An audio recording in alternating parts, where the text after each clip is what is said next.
The rain poured like the sky was crying for her.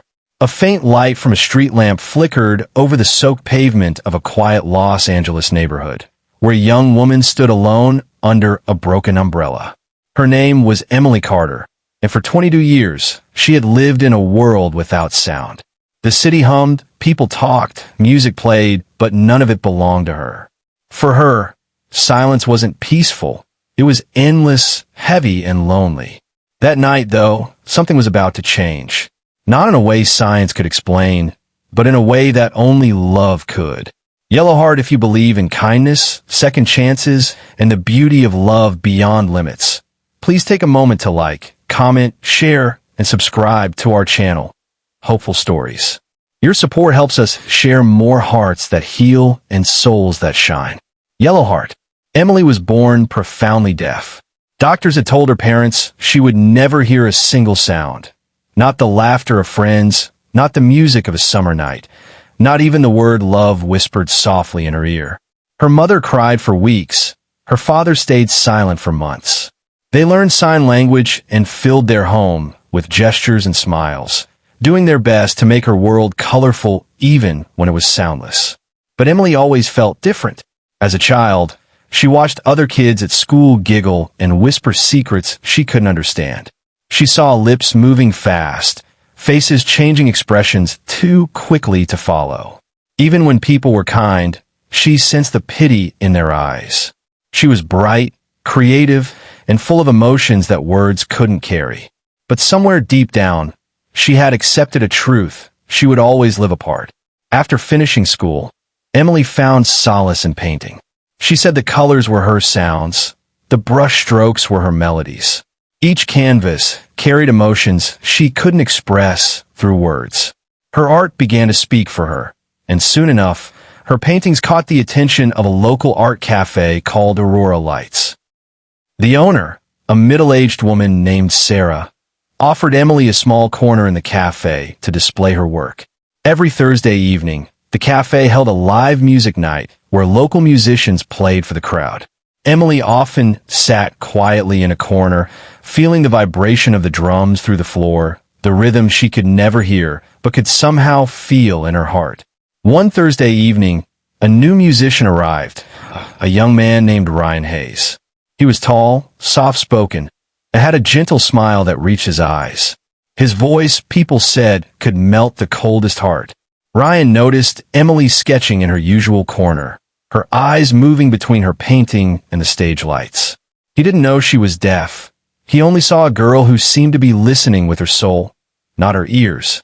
After his performance, he approached her to compliment her art, speaking softly, unaware that his words couldn't reach her. She smiled politely, pointed to her ear, and shook her head. Ryan blinked, realizing. Then he smiled wider, pulled out his phone, and typed, "Your paintings are beautiful. They feel like music." She read the message, blushed slightly, and typed back, "Maybe because I can only paint what I feel, not what I hear." That was the beginning. Over the next few weeks, Ryan began staying longer after his performances. He would sit beside her as she painted, typing messages back and forth. He learned simple sign language from online videos just to talk to her. Their worlds were different, but their connection felt easy, like two pieces that finally fit. Emily found herself smiling more than she had in years. Ryan told her about his songs, how he believed every tune had a soul. She told him about her art, how each color was a voice she had invented for herself. One night, he asked if she wanted to feel one of his songs, not hear but feel.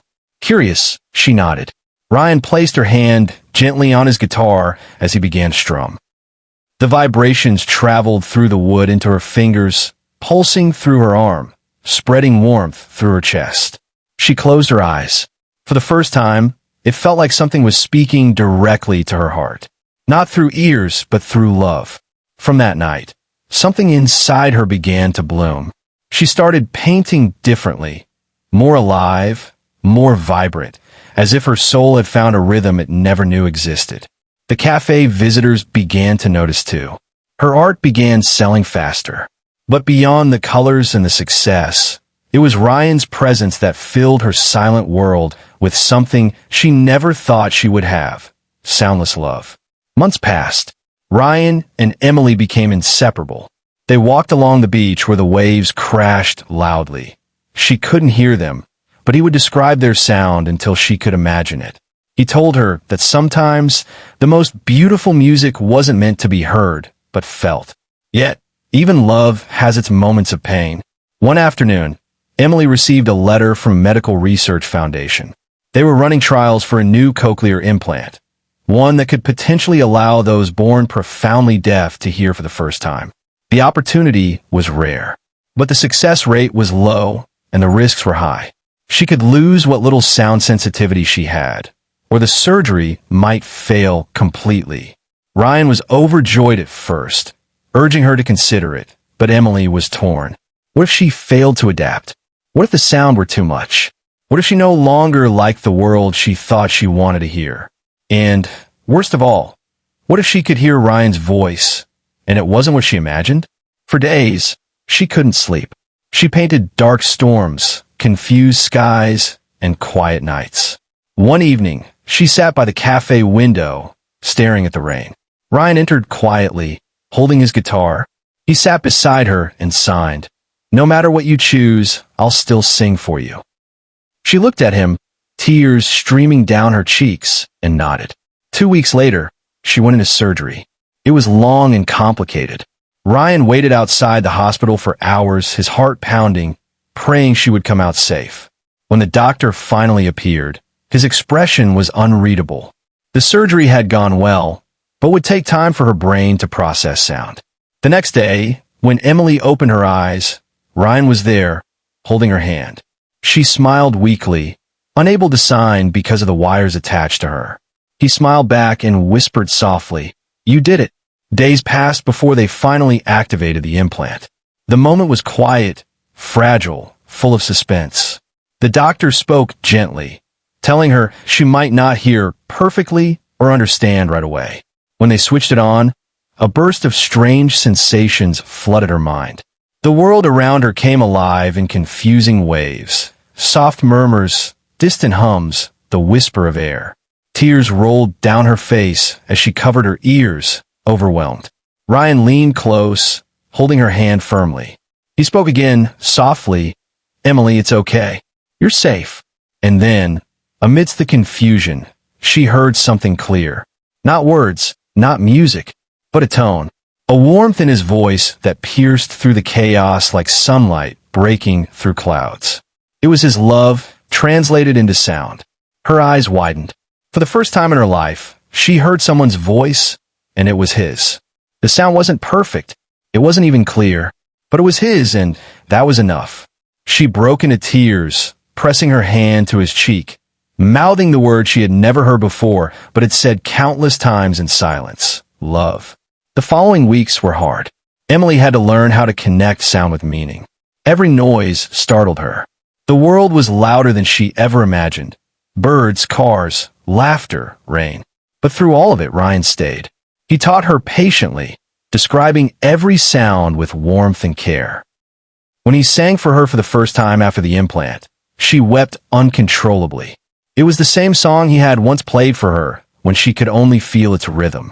Now she could hear it, and it felt like her heart was learning a new language. Months later, Emily's art career exploded. She began painting pieces inspired by both silence and sound, naming her first solo exhibition Echoes of the Heart. People from all over the city came to see it.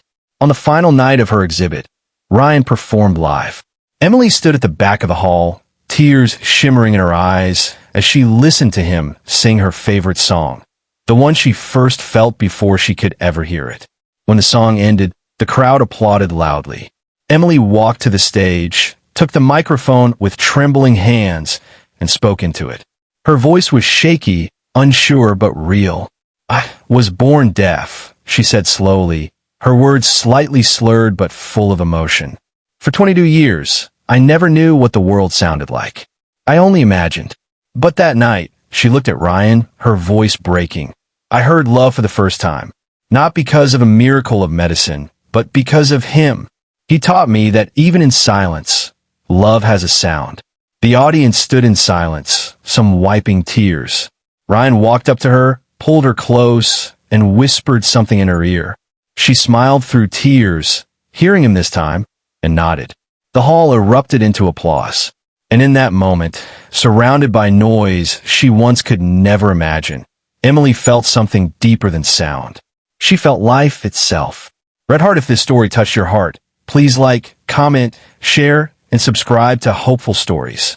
Red Heart, sparkles before you go. Tell us in the comments, what does love sound like to you? That night, Emily looked up at the stars, feeling the cool breeze brush against her face. The world no longer seemed silent. Every beat, every whisper, every heartbeat was a song. And in that melody of life, she finally found her forever sound, love.